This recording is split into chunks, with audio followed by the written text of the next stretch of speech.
So I got a bunch of Fiskars stuff a few years ago. It's working out pretty good for me. I usually keep it out in my shed. I've had this stuff for about 3 years. I keep it out in my shed. It gets a little oxidized sometimes, but I can just put some WD-40 on here and it works out real good. So here I've got these Fiskars Loppers. These things measure 28 inches. Completely open. I got about a 2-inch opening right here. Lopper is basically the largest handheld pruning tool that you use in the garden, and this is a two-handed tool. So you're going to need 2 hands for these, and I will demonstrate how easy this thing works. Check this out.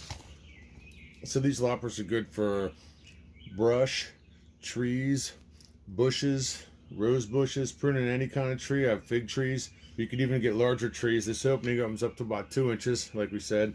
When you get 2 inches on it, you're going to have to put some leverage on it, but this stuff just cuts through anything like butter. Really easy. There's me chopping up this small tree here.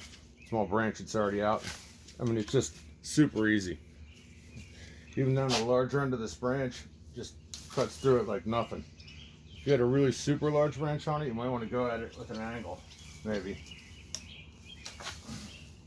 But it worked great.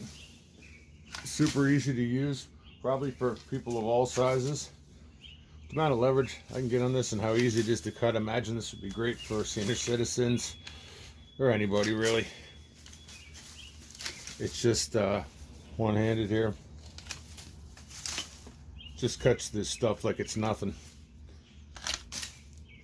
And I'm really putting no effort in here at all. Just works super easy. Cuts through this stuff like butter. Fiskars Loppers. Who came up with that name Lopper anyway? Sounds like an 80s sidekick from a movie.